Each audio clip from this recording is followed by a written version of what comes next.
празнуват около 2000 роми в Златарица празнуват днес, т.е. отбелязват днес Международния ден на ромите. Кой обаче репортер от тях не мога да ви кажа, тъй като те самите не наричат себе си репортерите и директно се включваме там.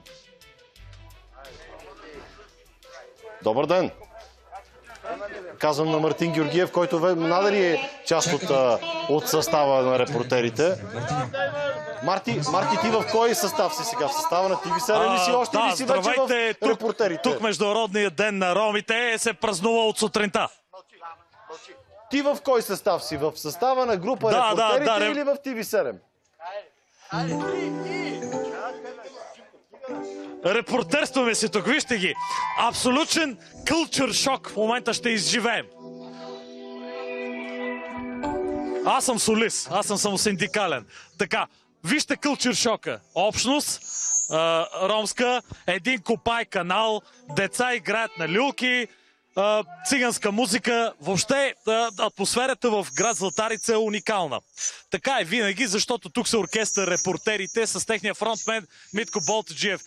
Митко, по-международно ли се чувстваш днес?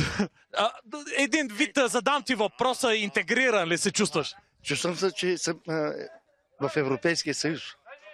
Добре, искаш ли да започнем с едно музикално изпълнение, което е прието на днешната дата, 1992 година за ваш химн, Едер Лези.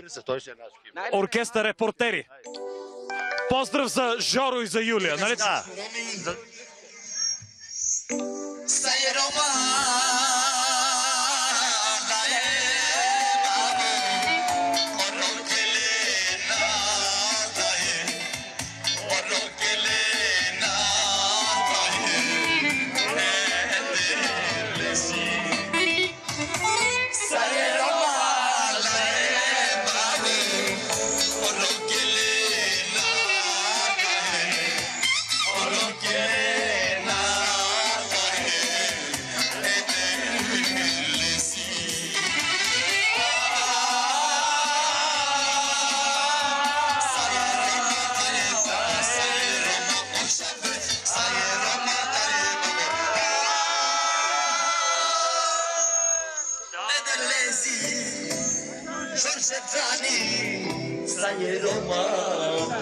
Като филм на Костурица и Горан Брегович.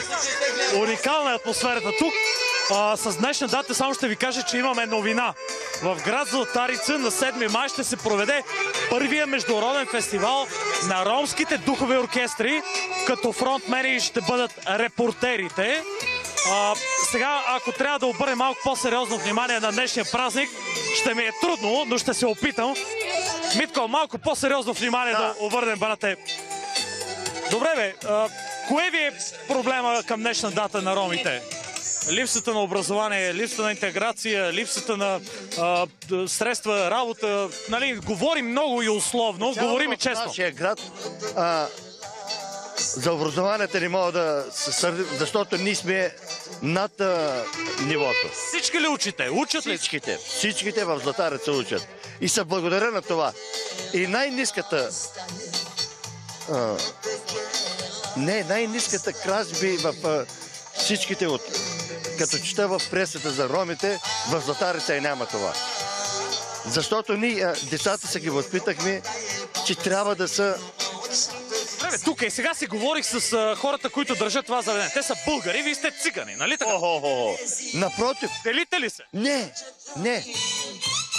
Ние се интегрирахме с него. С хората, които държат това заведение, ми казаха, тук са уникални тези хора. Те пеят, танцуват постоянно, има нещо при тях. Има нещо във вас, нас весело. И... Как е престъпността тук? Краде ли се? Пипа ли се? Не. Чакай.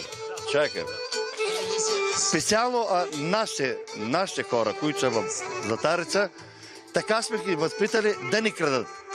Може да им помогнем нас, той и някои други, но няма да крадат. Това е много хубаво. Какво искате да пожелаете на ромската общност? Извинявай, циганската. Не ви се наричате цигани. Вие сте цигани сме. Нека да се интегрират. Не ви ли звучи сложно тази дума интеграция? Не. Ние отдавна се интегрирахме. Да бъдат нашите цигани в цяла България интегрирани. Да са учими... Това не е ли тяхна задача? Самите те трябва да учат да се... Ще учат. Това е чувство за отговорност на родителите. Имаме една минута. Може ли да завършим с още едно нещо? Що репортерите, бе, Митко? Ами, хиляди пъти съм го казал, че това е един много добър човек, не го измисли, собственика на вестник Борба. Да. И репортери, вие репортерствате. Вие сте мисли. Дайте още едно ромско за финал. И така да се разделим. Финал. Така, оставяме ви с атмосфера. Празника, Международен ден на ромите в град Златарица, както и Банго Васил, както и абсолютно всички поводи за празнуване тук, са гарнирани с много музика, кълчър шок и ексцентричност от ето тези роми, които са в един общински център. Атмосфера. За всички роми, разбира се, послушай техния празник. Нашия празник. Пчелем, пчелем, унгонен ромец.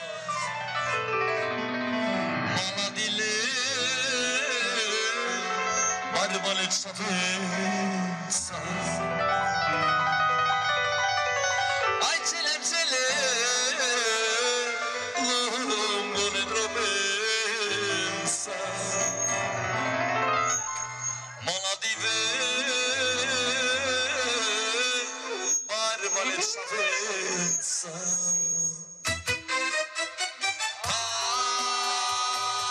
Добре, това беше виждате атмосфера от град Златарица, начина по който ромите, там циганите, как наричат и те сами себе си, празнуват. Все пак не бива да забравяме, че днешният ден е Международен ден на ромите, защо заради избитите по време на Холокоста. Няколко пъти беше спомената думата интегриране с условността на всички, които го употребяват. Питаме и вас на телефона след малко, какво попречи на ромите да се интегрират или какво попречи на нас да интегрираме, с които сме различни от тях, да ги интегрираме в тази държава. Обадете ни се, знаете телефона в студиото, само сега и ни кратки новини.